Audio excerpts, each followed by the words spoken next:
Bonjour, bon après-midi, bonne soirée à toutes les personnes ici présentes aujourd'hui. Nous célébrons aujourd'hui un lancement très important pour nous et je vais vous introduire rapidement donc ce webinaire. Alors, qu'est-ce que la Convention de Minamata sur le mercure? Eh bien, elle répond à une pollution très importante de carbure du mercure.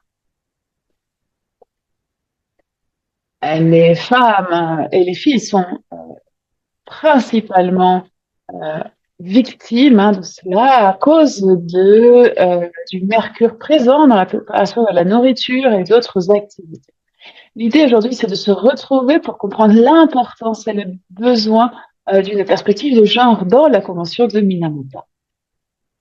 Avant de commencer, je voudrais donc vous partager une présentation à l'écran pour vous expliquer un peu comment ce webinaire va se dérouler. Alors, nous avons très peu de temps aujourd'hui, nous avons juste 1 heure.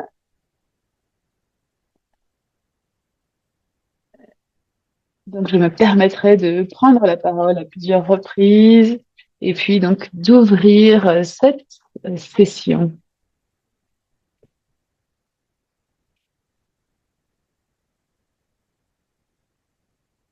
N'hésitez pas à me le faire savoir si vous voyez bien mon écran.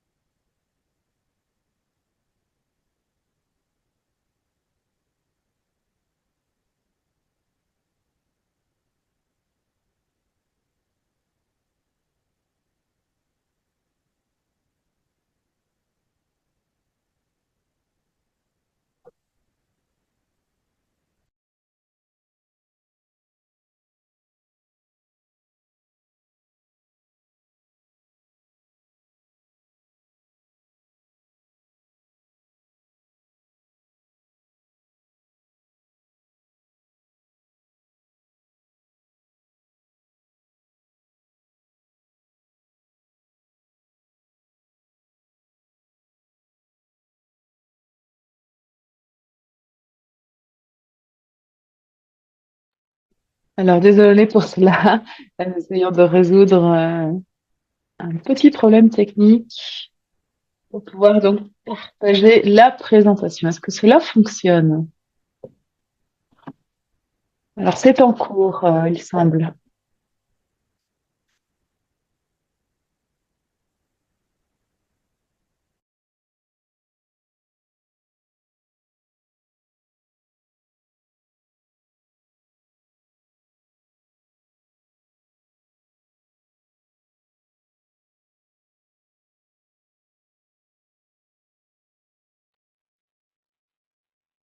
Tina, il semblait que c'était en train de fonctionner, puis ensuite, tout a disparu. Donc, je ne sais pas. Je suis vraiment désolée. Laissez-moi une petite seconde. J'ai un problème avec donc le partage de la présentation.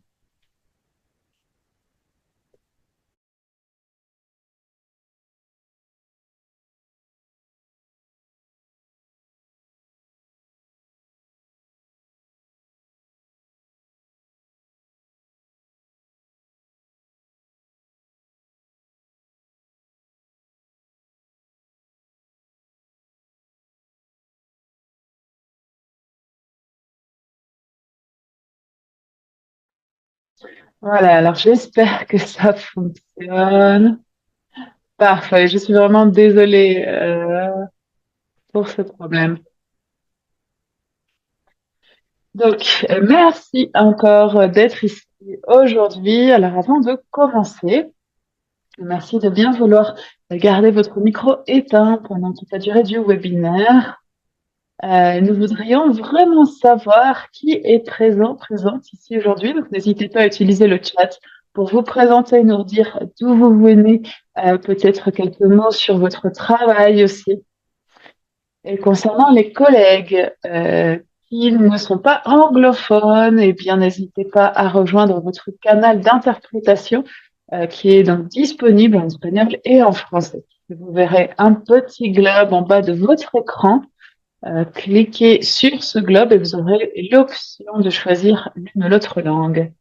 Ce webinaire est aussi en live sur notre canal YouTube. Et puis, nous aurons à la fin des présentations un temps de questions-réponses. Mais n'hésitez pas, pendant toute l'heure de ce webinaire, d'utiliser cette fonction donc questions-réponses pour nous laisser vos questions.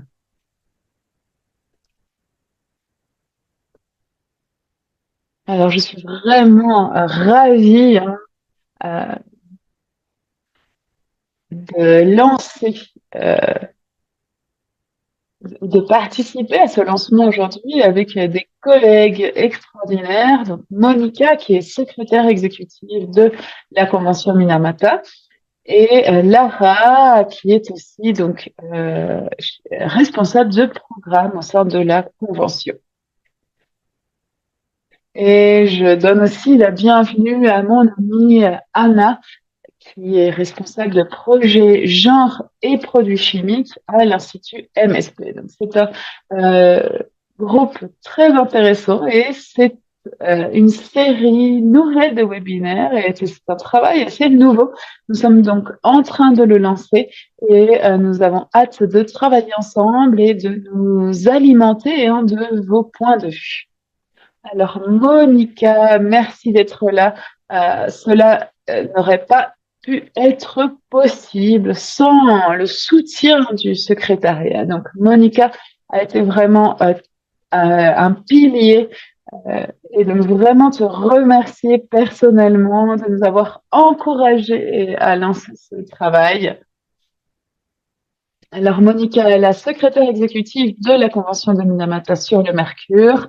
Elle a été nommée secrétaire exécutive de la Convention le 13 janvier 2020. Elle a plus de 20 ans d'expérience dans le domaine de l'environnement, dont 13 ans et 7 ans à poste de direction au sein d'une organisation intergouvernementale.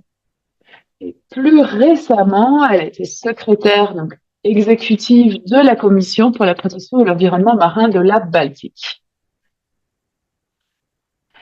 Encore une fois, Monica, merci beaucoup. Sans ton soutien, ce projet serait resté un rêve. Et sans plus attendre, la parole est à toi.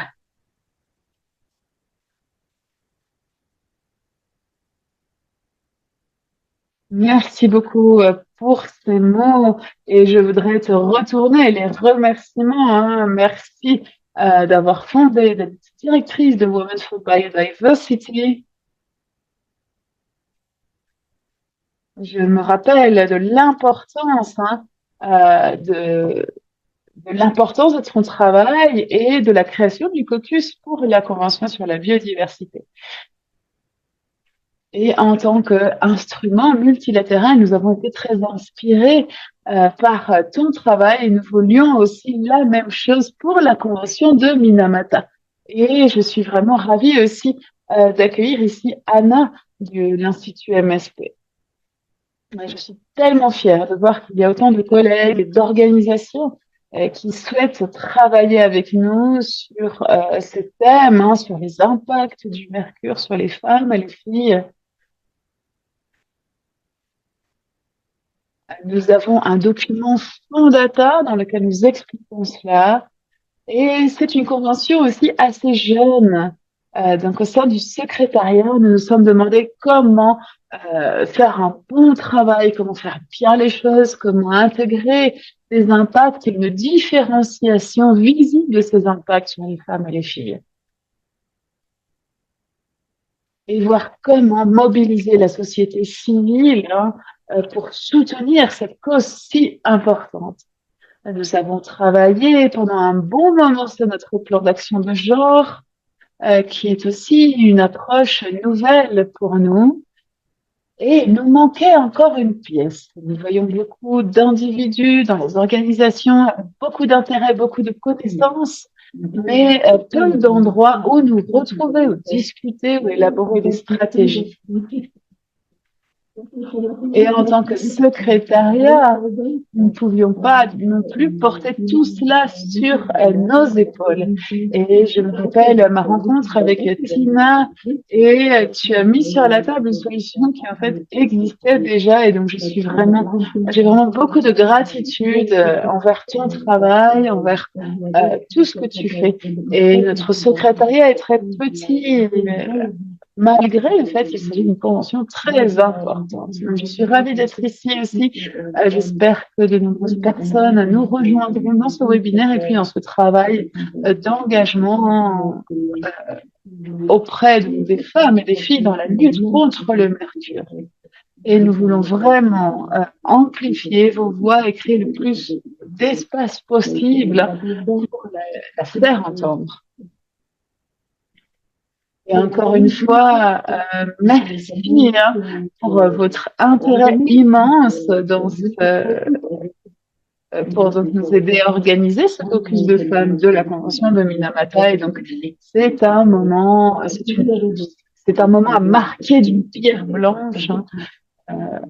Et je suis vraiment pleine de gratitude pour toutes les personnes qui mettent leur cœur et leurs efforts pour que cela soit possible.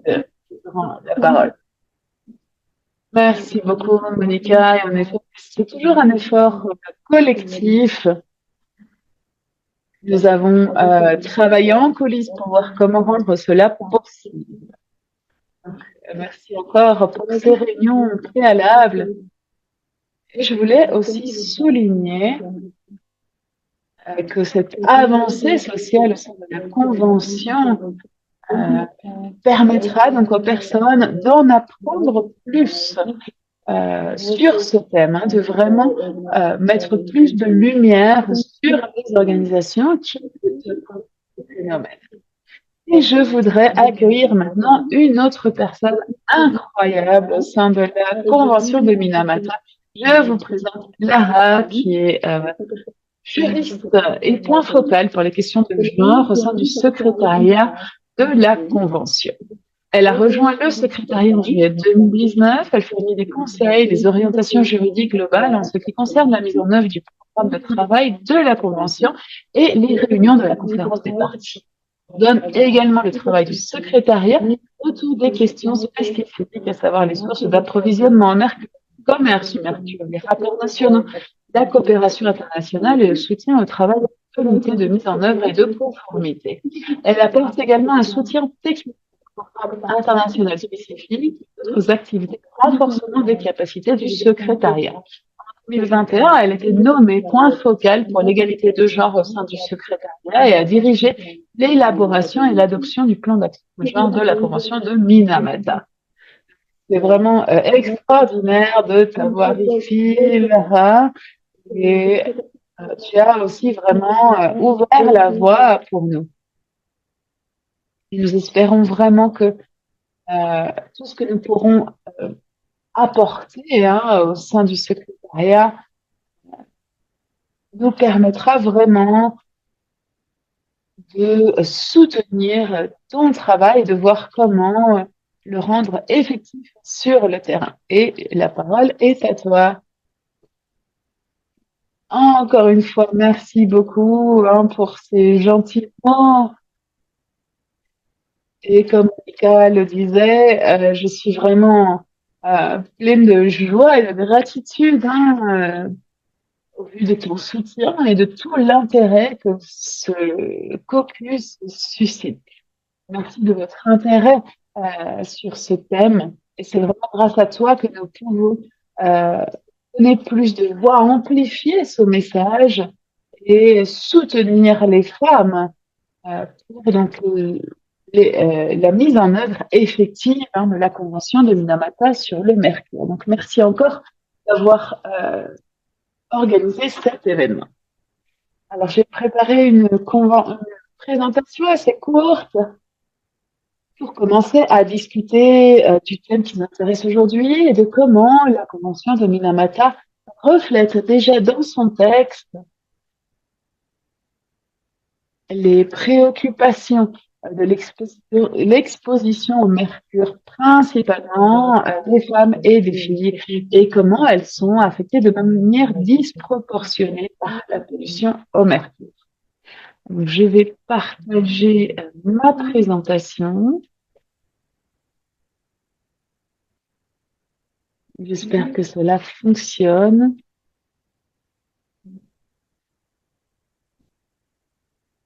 que vous pouvez me faire un signe si cela fonctionne.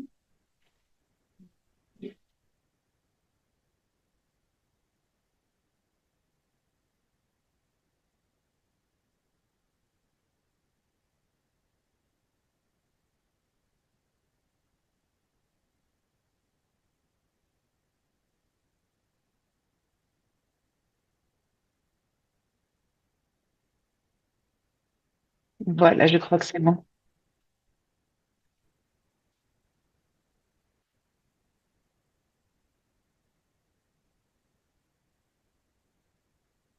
Alors voilà donc une présentation concernant les effets de l'exposition au mercure concernant donc pour les femmes et les filles, hein. Donc le secrétariat a aussi mené des recherches et des études sur ce thème.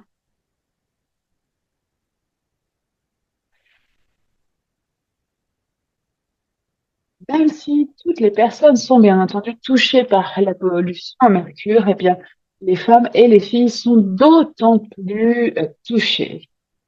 Comme vous pouvez voir, il y a eu des cas donc de troubles hormonaux, de réduction de la fertilité chez les femmes qui sont exposées à de hauts niveaux de mercure. Pour les enfants, les fœtus également sont plus vulnérables à cause du développement de leur système nerveux. Et la pollution au mercure donc entrave le développement du système nerveux chez les jeunes enfants et les fœtus. Donc, une préoccupation accrue pour les femmes et les filles et leurs expositions au mercure.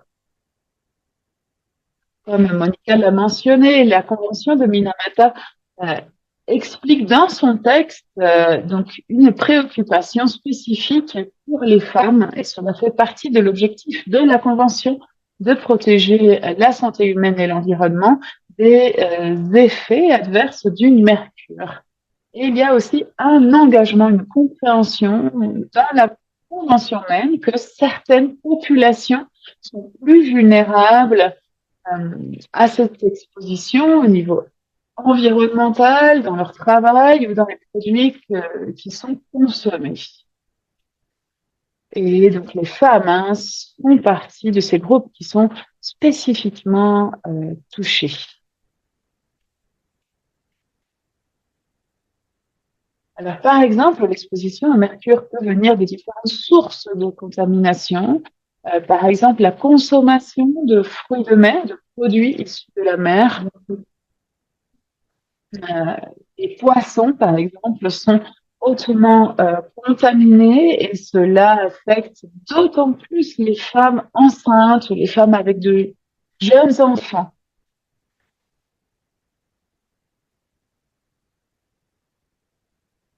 Et une exposition haute au mercure cause également des dommages au niveau neurologique euh, qui sont d'autant plus graves chez les fœtus et les petits-enfants.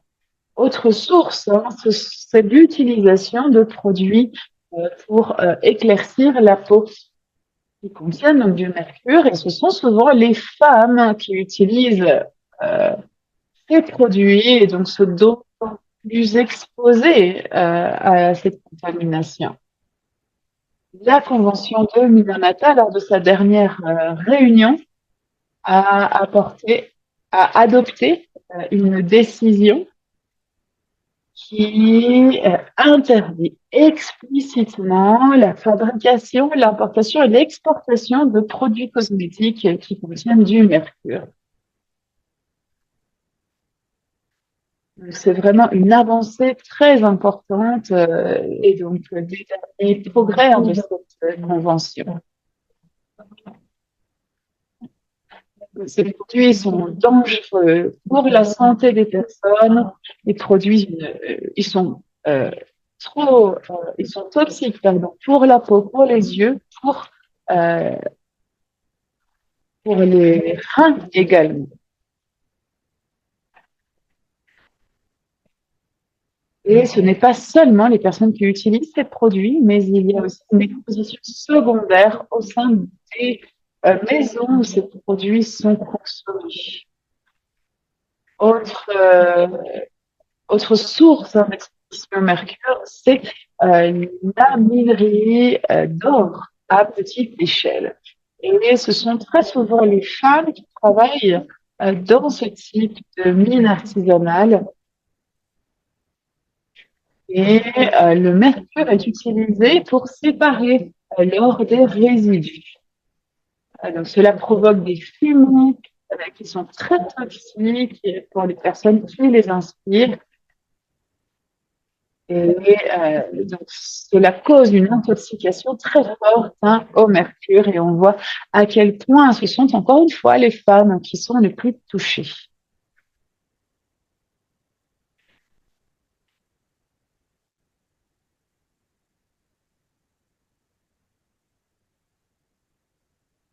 Alors, des études ont été conduites par le secrétariat. Vous pouvez voir aussi des liens à certaines publications.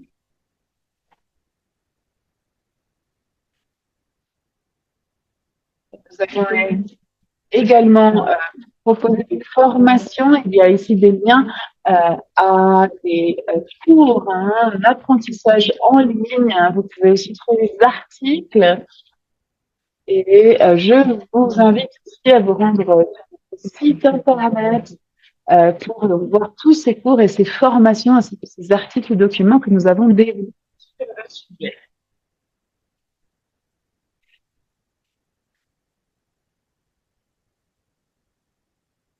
Alors, si l'on regarde le préambule de la Convention, les groupes de la population qui sont spécifiquement vulnérables à la contamination au mercure sont nommés.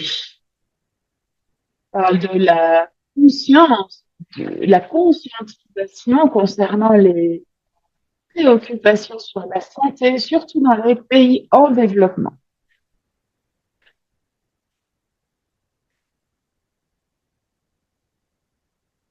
Vraiment, ces populations sont aussi nommées à différents articles de la Convention et font partie de la mise en œuvre. Certaines parties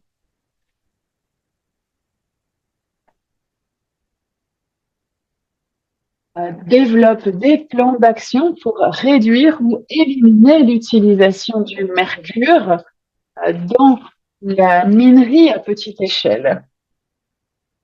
Et ces plans doivent intégrer des stratégies spécifiques pour éviter l'exposition au mercure de populations vulnérables, dont les femmes et les enfants. C'est donc une nouvelle opportunité de s'engager de la part des partis et d'inclure des groupes de femmes dans la mise en œuvre, le développement de ces plans. L'UNEP a également développé un rapport pour donc expliquer comment intégrer euh, ces directives dans les plans d'action nationaux. Voici ici quelques dates concernant l'adoption du plan d'action genre. La FOP 5 en 2023 a accueilli le plan d'action de genre après avoir commencé à le développer en 2019.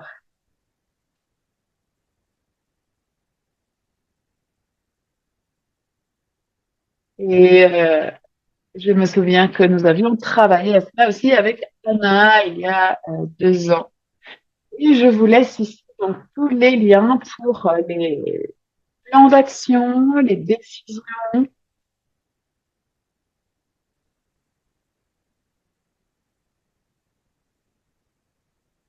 La révision de ce plan sera faite tous les 2 ans lors de nos rapports concernant les progrès faits.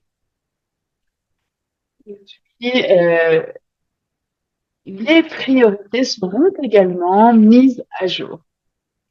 Le plan d'action genre donne aussi une feuille de route complète pour les actions à mener pour promouvoir l'égalité des genres dans toutes les activités de la Convention. Et ce plan d'action va également guider la mise en œuvre de la Convention et de ses principes. Comment transformer ces principes en actions spécifiques. Et pour cette année, nous avons beaucoup travaillé à l'élaboration du caucus pour permettre la participation pleine de groupes de femmes. Donc voilà pour notre présentation et concernant les opportunités d'engagement, eh bien, il va y en avoir de plus en plus au sein du caucus. Comme Monica le disait avant, il y aurait la possibilité pour le caucus d'avoir un espace spécifique lors de la prochaine COP de novembre à Genève. La possibilité aussi d'élaborer une déclaration euh, donc signée par le caucus. Il y aura aussi la possibilité d'événements parallèles. La semaine avant la COP, nous avons le projet d'organiser des événements parallèles en ligne auxquels le caucus pourra participer et pourra également formuler des propositions euh, d'événements parallèles à vraiment lancer le caucus et que tout le monde connaisse l'existence du caucus et son travail. C'est tout pour moi et je suis à votre écoute s'il y a des questions.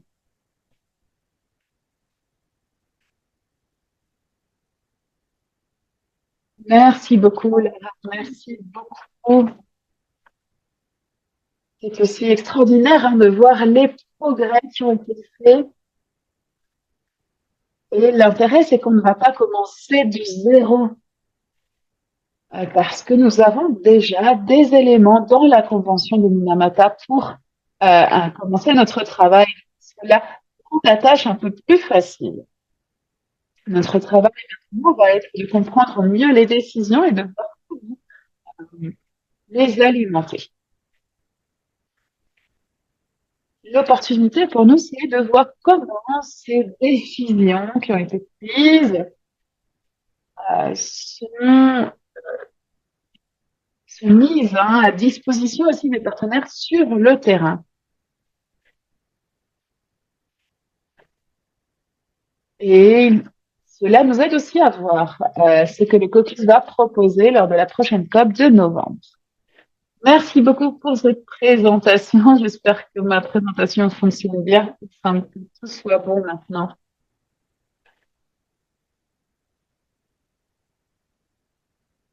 Alors, j'ai vu ici dans la liste des participantes et participants de nouvelles personnes.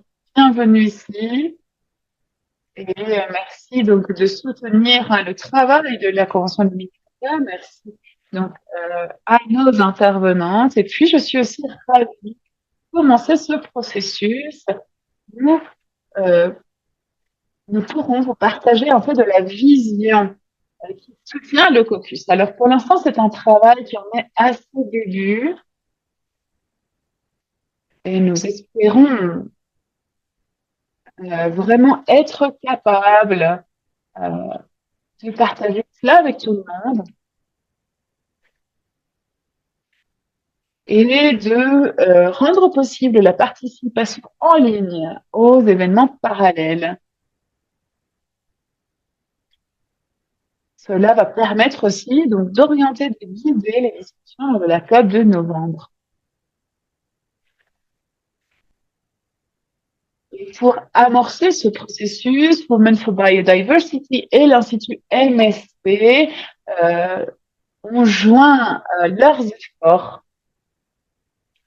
pour donc vous inviter au caucus des femmes de la Convention. Et je vais donc laisser la parole à Anna, qui est responsable de projet genre et produits chimiques à l'Institut MSP. Euh, Elle est titulaire d'une maîtrise en gouvernance de la durabilité de l'Université des sciences appliquées de Brême en Allemagne et d'une licence en sciences de l'environnement de l'Université de Leuphana à Lüneburg. J'espère que j'ai bien prononcé. Elle a été membre du conseil d'administration des Jeunes Amis de la Terre Allemagne de 2012 à 2014, représentante des jeunes au sein du conseil scientifique des Amis de la Terre Allemagne de 2014 à 2016 et cofondatrice de Genaware, qui est un jeune réseau pour le genre et la durabilité, et en 2016. Je suis vraiment ravie, Anna, d'être dans cette aventure avec toi, hein, et elle a aussi donc une expérience d'engagement très longue contre les produits chimiques. Donc la parole est à toi, Anna. Oui, merci beaucoup Tina. Bonjour tout le monde, quel que soit le moment de la journée chez vous. C'est un plaisir de vous voir ici aujourd'hui, de voir des noms qui me sont familiers dans la liste des participants, des participantes, et je suis très enthousiaste.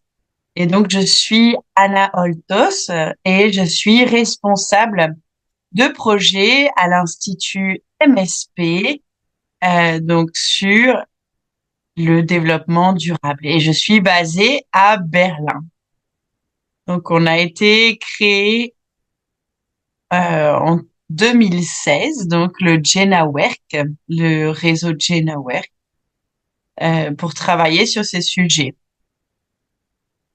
Et donc, on a travaillé spécifiquement sur les liens entre genre et produits chimiques, surtout avec le soutien de plusieurs ministères allemands et l'agence de coopération. Et donc, nous cherchons à intégrer la perspective de genre et renforcer la participation des organisations de femmes et des experts sur le genre dans les processus pertinents.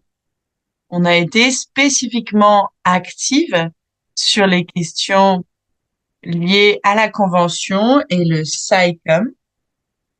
Et nous avons également travaillé dans des groupes de travail, dans le caucus des femmes, et on a aussi travaillé avec le groupe scientifique ad hoc.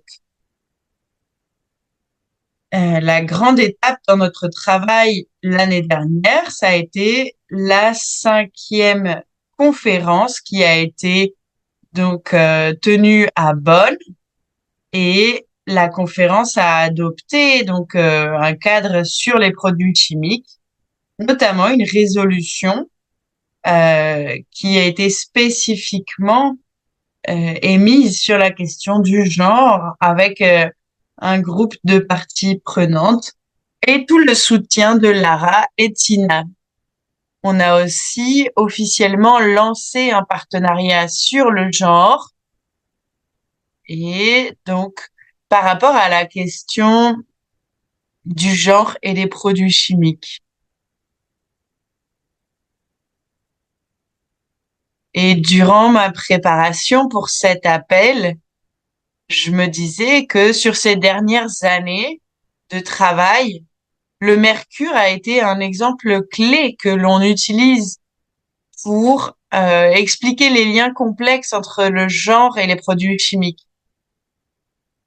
Donc, la majorité des problèmes liés aux produits chimiques peuvent être expliqués simplement avec l'exemple du mercure.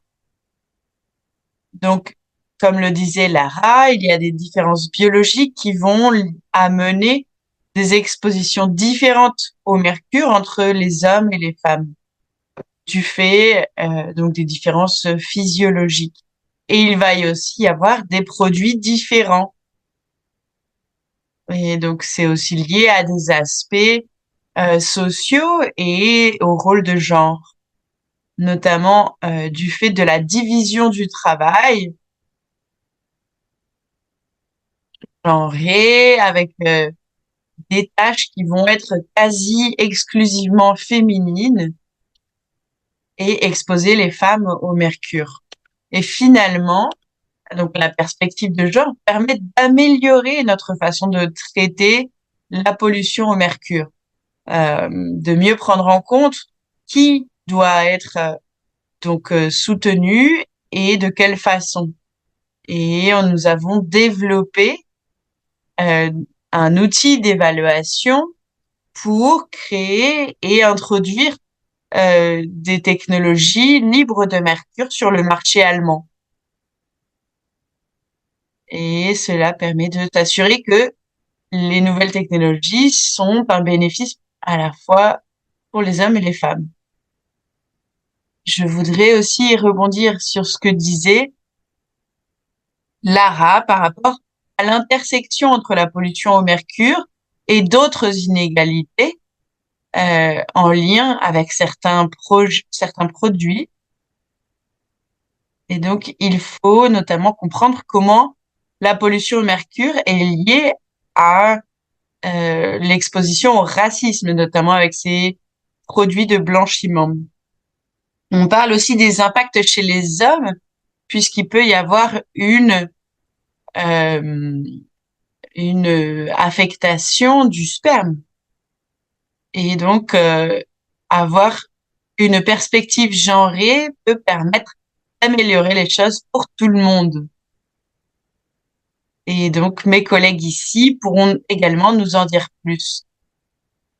Il est donc essentiel de considérer le genre et de prendre en compte le genre pour protéger la vie. Et c'est pour cela que c'est vraiment essentiel d'avoir ce plan sur le genre dans le cadre de la Convention de Minamata. Et j'ai vraiment hâte de soutenir et de continuer à nourrir ce processus avec tout le monde.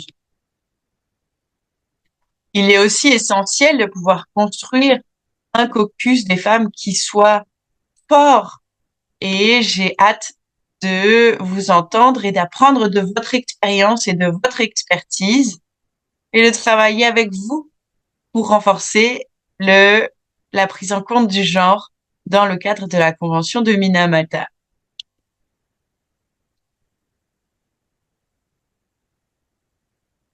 Merci beaucoup, Anna.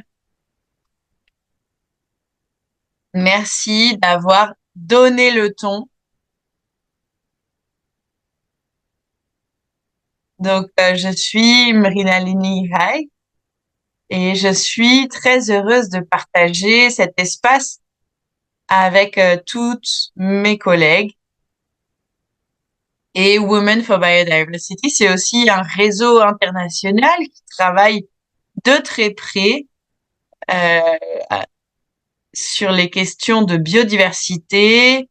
Donc, on a beaucoup travaillé avec la CBD, donc la Convention sur la diversité biologique. Et comme disait Monica, sur les autres accords multilatéraux, on a beaucoup travaillé et ce qu'on essaye de mettre sur la table est très lié à la perte de biodiversité. Donc, on parle de la santé des femmes, on parle de l'exploitation minière et on parle de la perte de biodiversité et des actions qui vont être liées à des solutions climatiques et à la biodiversité. Et la façon dont ces actions vont exacerber euh, les impacts sur les populations autochtones, les communautés locales et en particulier les femmes. Donc, on a d'un côté la question de la santé, de l'exploitation minière, et on a aussi l'exposition aux produits chimiques, le mercure qui est dans l'eau, le mercure qui sert à l'extraction. Donc, ce qu'on essaye de faire, c'est de créer des synergies pour être capable de regarder ces phénomènes de façon intégrale, de façon holistique. Et la porte d'entrée qui permet cela, c'est le genre. On s'intéresse aussi donc aux impacts de façon intégrale. Je ne veux pas prendre plus de temps, mais j'aimerais pouvoir entendre les questions qui se posent, les demandes qui existent. J'ai vu qu'il y a quelques questions sur le chat et juste partager quelques idées. Donc, avant de se cette première réunion du caucus des femmes à la convention de Minamata.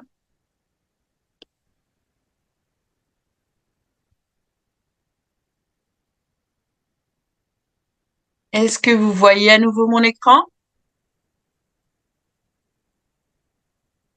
Oui, donc très rapidement, l'un des éléments clés que nous voulons réussir à créer, c'est le lien avec les questions de biodiversité. Et comme le disait Anna, il y a tellement d'événements au niveau international. On parle du fait d'avoir un cadre mondial pour les produits chimiques. On parle aussi du cadre mondial pour la biodiversité de Kunming-Montréal.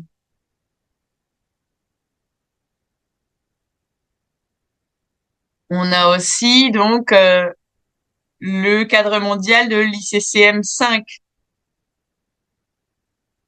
Et le mercure est également important dans le cadre mondial de la CBD. Il peut aussi y avoir des synergies entre les MIA. Et donc, une chose très importante ici, euh, c'est que le secrétariat ait fait appel à ce caucus. Et je suis heureuse de voir que ça nous a aussi mobilisés et ça nous a apporté une reconnaissance. Ça nous a montré qu'il y a cet intérêt. Et il y a aussi donc 75 personnes enregistrées au sein du caucus. Mais avoir même ce petit nombre de personnes qui sont donc impliquées dans des réseaux, c'est énorme. Donc félicitations à toutes les personnes qui sont déjà membres. On a hâte de commencer à travailler, de commencer à construire ensemble. Et c'est vraiment un nombre fantastique pour nous. Et donc, comme je vous disais, le caucus est en évolution et on réfléchit aussi à son objectif. Et l'objectif ici est de faciliter donc un plaidoyer féministe collectif et une implication stratégique sur les questions liées aux droits des femmes et l'égalité des genres dans la mise en œuvre et le suivi de la Convention de Minamata, en particulier par rapport aux impacts euh, pour les femmes, les peuples autochtones et les communautés vulnérables. Il y a aussi donc un plan d'action sur le genre et on espère être en mesure de partager toutes ces informations qui sont essentielles autour des décisions qui sont prises. Il y a beaucoup de très bons rapports qui sont produits et qui sont disponibles. Et donc, rappeler ici que les organisations qui invitent à la création du caucus, c'est Women for Biodiversity, l'Institut MSP, avec l'idée de pouvoir apporter un leadership stratégique et une direction pour le caucus. Euh, donc, tout le monde peut nous rejoindre. C'est vraiment quelque chose de très large. On veut aussi s'assurer qu'on va pouvoir assurer un alignement avec les buts de la Convention de Minamata et les engagements pertinents en matière de genre. On veut aussi organiser des réunions régulières et l'implication pendant et en dehors des COP. Et puis servir de point de liaison entre le caucus et le secrétariat de la Convention de Minamata.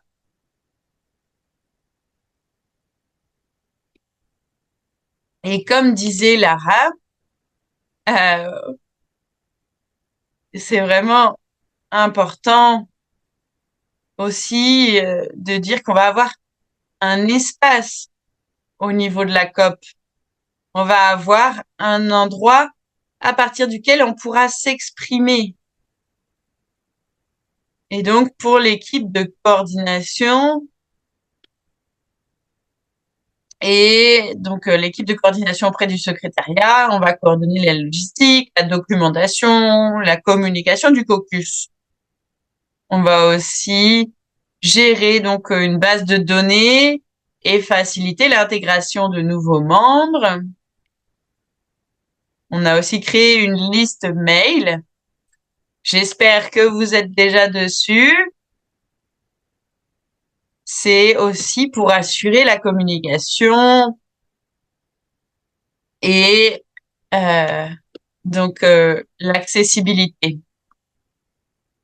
On est aussi euh, on est aussi donc heureuse que on ait pu assurer que l'interprétation soit disponible aujourd'hui en français et en espagnol. On s'occupe aussi des réseaux sociaux, des actualisations de notre site et des publications.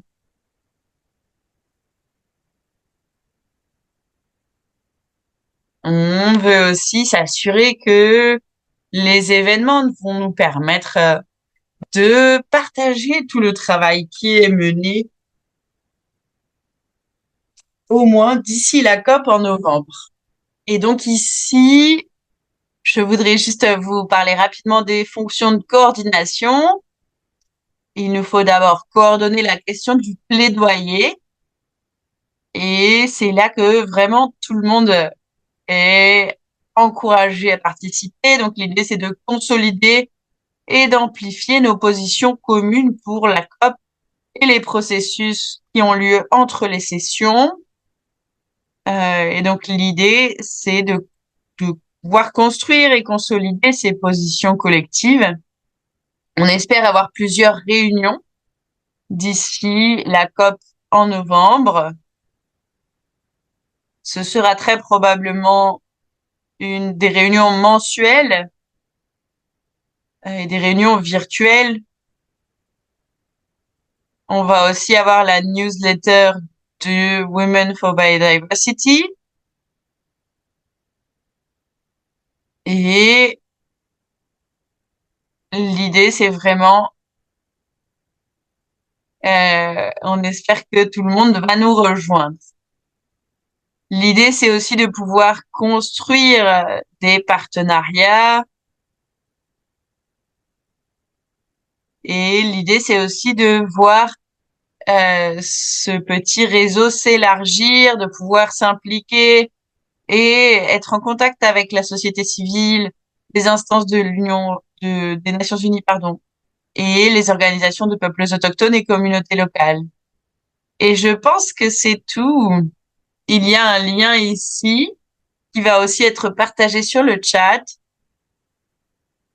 Si vous ne vous êtes pas enregistré encore, si vous n'avez pas encore rejoint le caucus, nous vous invitons à nous rejoindre et évidemment donc à partager avec vos contacts. Et donc on est très très heureuse de pouvoir démarrer ce processus. On n'a pas toutes les réponses, mais on va les retrouver ensemble.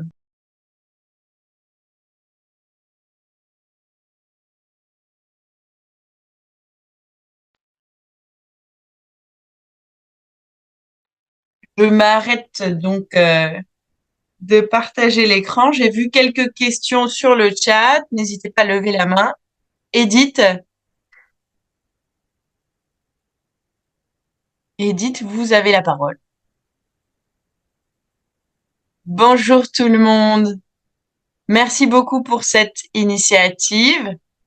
Je suis vraiment très contente de voir cet espace naître avec des femmes qui peuvent discuter des questions de genre et de comment le mercure affecte les femmes. Et donc, on a aussi donc le caucus des femmes où on s'intéresse spécifiquement à la façon dont les produits chimiques affectent les femmes. J'ai une question.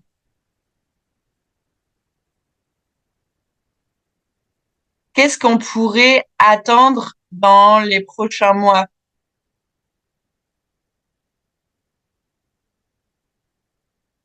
Donc à court terme ou moyen terme, qu'est-ce qu'on devrait attendre en tant que membre? Merci beaucoup, Edith. Je vais prendre une autre question et ensuite on pourra répondre. Oui, bonjour.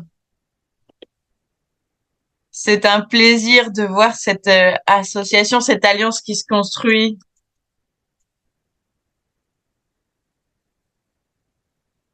Mon pays a signé la convention sur le mercure et les points focaux font le mieux qu'ils peuvent. Mais il y a tellement de choses à faire.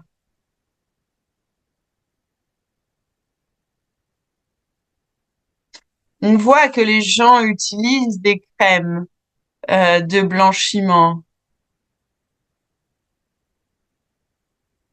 Et donc, je suis en Colombie ici et pendant que j'étais à l'aéroport, j'ai discuté avec un travailleur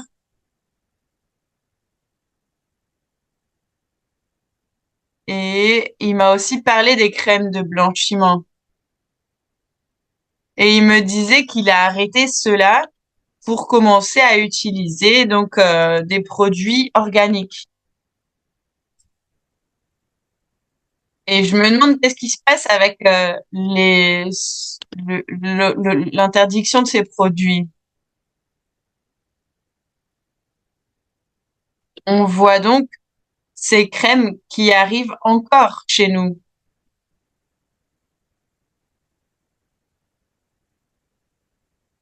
Et ça nous inquiète vraiment pour la santé des personnes. Il nous faut utiliser toutes les opportunités possibles, pour faire de la sensibilisation, même de façon individuelle comme ça. Merci beaucoup.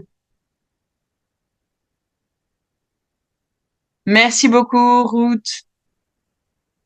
Est-ce que mes collègues du panel virtuel souhaitent répondre à...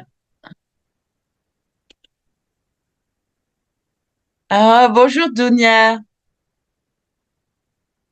Oui, je suis très heureuse d'être ici avec vous et de pouvoir en apprendre plus. Je travaille beaucoup sur les questions environnementales. Je travaille dans une ONG au Liban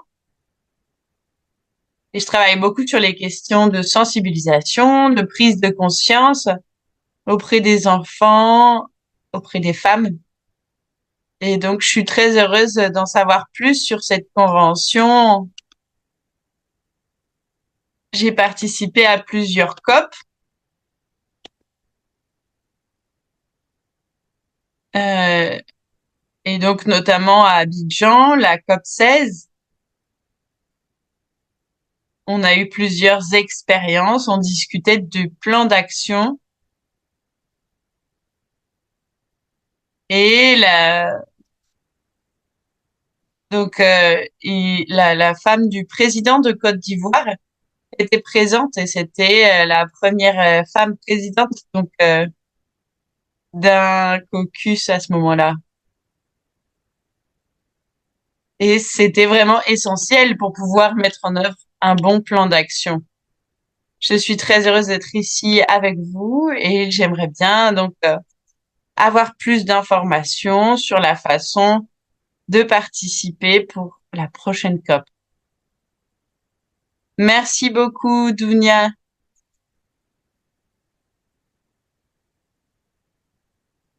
Donc, peut-être donner la parole aux intervenantes et ensuite on pourra peut-être prendre d'autres questions.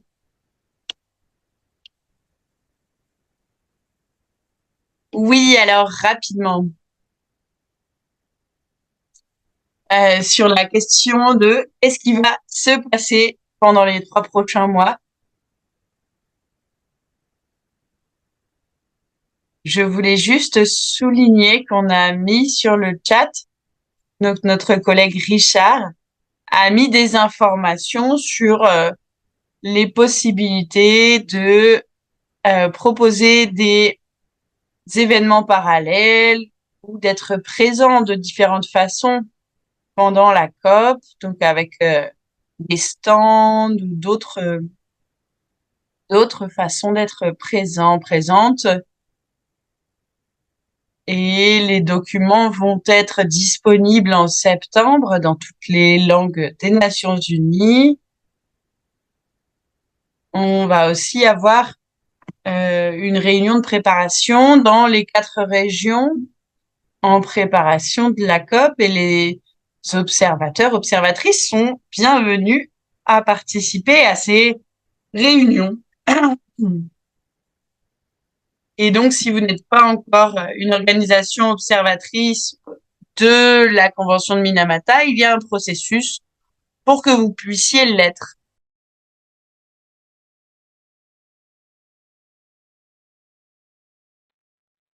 Et je m'arrête là. Merci beaucoup, Lara. Anna, est-ce que tu veux ajouter quelque chose? Oui, je voulais juste dire que pour le caucus, donc la prochaine étape, c'est de s'élargir, d'accueillir plus de membres, aussi d'organiser plus d'appels pour mieux connaître l'expérience et l'expertise des personnes qui sont présentes et ensuite de pouvoir élaborer notre plan d'action pour la COP6 parce que ce seront des opportunités concrètes de participer et de d'influencer le processus. Et mais bien sûr, c'est aussi quelque chose qui est dynamique et qui est entre nos mains à toutes et à tous. Merci beaucoup, Anna et Lara. Effectivement, il est important de rappeler qu'il y a des opportunités de participer. Et je pense qu'il est essentiel aussi de se rappeler que nous sommes donc nous sommes aussi en train d'organiser des événements pour le partage de connaissances euh, et donc qu'on va pouvoir élaborer notre travail collectif pour la COP 6. Oui, merci beaucoup. Je voudrais juste ajouter que on a déjà l'agenda de la COP et il y a un point sur la décision 5.15 qui est lié au genre. Et il y a d'autres petits points qui sont importants par rapport aux impacts pour les femmes, des points substantiels. Et je voudrais finalement donc remercier Ruth parce que donc elle a mis sur la table cette question des crèmes de blanchiment et c'est un sujet qui va être important dans la discussion. C'est une question qui se pose non seulement dans le sud global, mais dans toutes les régions et c'est aussi quelque chose qui est donc préoccupant et cela demande donc l'implication de tout le monde pour faire face à cette question. Merci beaucoup. Et je vois qu'il y a quelques mains levées encore. Je voudrais juste donner la parole à Chris. Oui, tout d'abord, merci beaucoup pour ce travail incroyable que vous menez. Et j'aimerais bien savoir comment vous voyez les choses sur l'application du mercure, par exemple,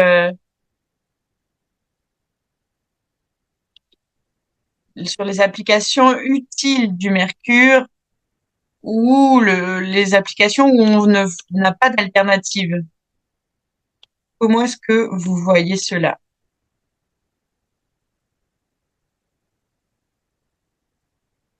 Est-ce que quelqu'un souhaite répondre?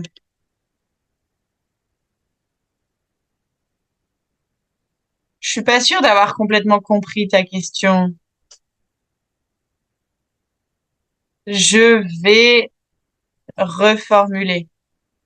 Je dis juste que donc il y a une volonté d'interdire le mercure et en même temps il y a il y a des applications où on n'a pas d'alternative. C'est utilisé dans les produits pharmaceutiques, dans euh, dans l'eau, dans l'industrie alimentaire. Alors, je vous demande qu'est-ce que vous pensez de cela? Monica, je vois que tu lèves la main. Oui, c'est une très bonne question. Pour toutes les conventions qui régulent l'utilisation de certains produits chimiques,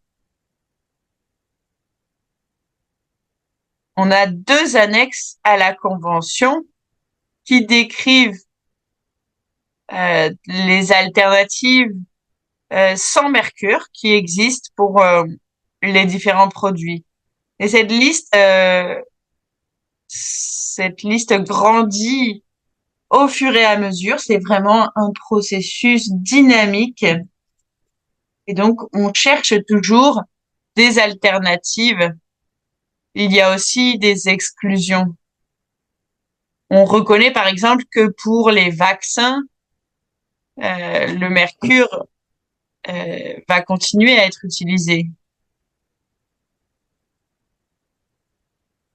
On reconnaît aussi que dans certains produits, il y a une gestion du mercure qui est euh, donc acceptable avec des quantités faibles qui diminuent donc grandement les risques.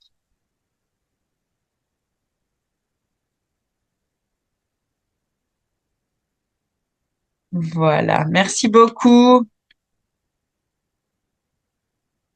Et donc, effectivement, c'est un début de conversation. Edith, je pense que tu avais aussi donc une question sur les impacts du mercure sur les femmes dans différents contextes. Il me semble qu'il y a un rapport traite de ce sujet et on va le partager. Merci beaucoup à tout le monde. Donc on va devoir s'arrêter là. Euh, et avant que l'on parte, ce serait vraiment chouette si tout le monde peut allumer sa caméra pour qu'on puisse faire une photo et ensuite on terminera donc l'événement. Bonjour, donc on va faire un, deux, trois. Vous pouvez sourire. Et une de plus, s'il vous plaît.